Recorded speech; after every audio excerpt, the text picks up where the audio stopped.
যোগরাম জয়সতলা থেকে বলছি। ছোট ছোট বাচ্চা বাচ্চা ছেলেরা এদিকে, ঠিক আছে? এরা সব 5 টাকা 10 টাকা 20 টাকা করে চাঁদা তুলে আজকে 100-150 করে চাঁদা দিয়েছে, ঠিক আছে? আজকে বিজেপি সরকারকে কিসের জন্য নিয়ে এলাম আমরা?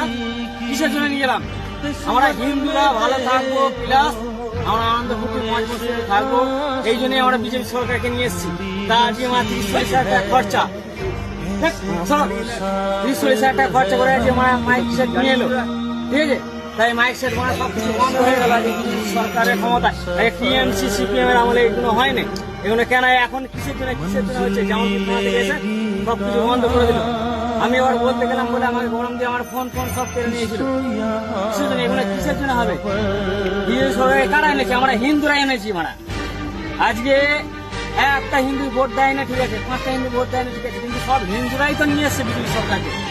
হ্যাঁ, তা বিজেপি সরকার এসে কি এতটা খারাপ হবে? এটা তো মানুষ তো ভাবে না, পশ্চিমবাংলার মানুষ এটা ভাবে না যে হিন্দুদের এইরকম দমন করা হবে। হ্যাঁ, হিন্দুদের ধর্মে এরকম বিবাদ আসবে, ঠিক আছে? প্রবলেম আসবে। হ্যাঁ, কোনো বছর এরকম হয়নি। হ্যাঁ, টিএমসির আমাদের প্রত্যেক বছর আমরা আনন্দ করতে করেছি। সবাই আশা করেছে যে হ্যাঁ বৈশাখ মাসের 30 তারিখ আমরা আনন্দ করবো, হ্যাঁ 30-40 হাজার টাকা 50 হাজার টাকা খরচা করে বাচ্চা ছেলেরা সবাই মিলে চাঁদা দিয়ে আমরা মাইসে নিয়ে এলাম। হ্যাঁ, যে এইরকম হবে, এটা যে বিজেপি সরকার আসার পরে এইরকম সব কিছু নষ্ট হয়ে যাবে, সেটা আমরা কোনো ভাবিনি। তা এটা আমরা খুব দুঃখিত আর কি।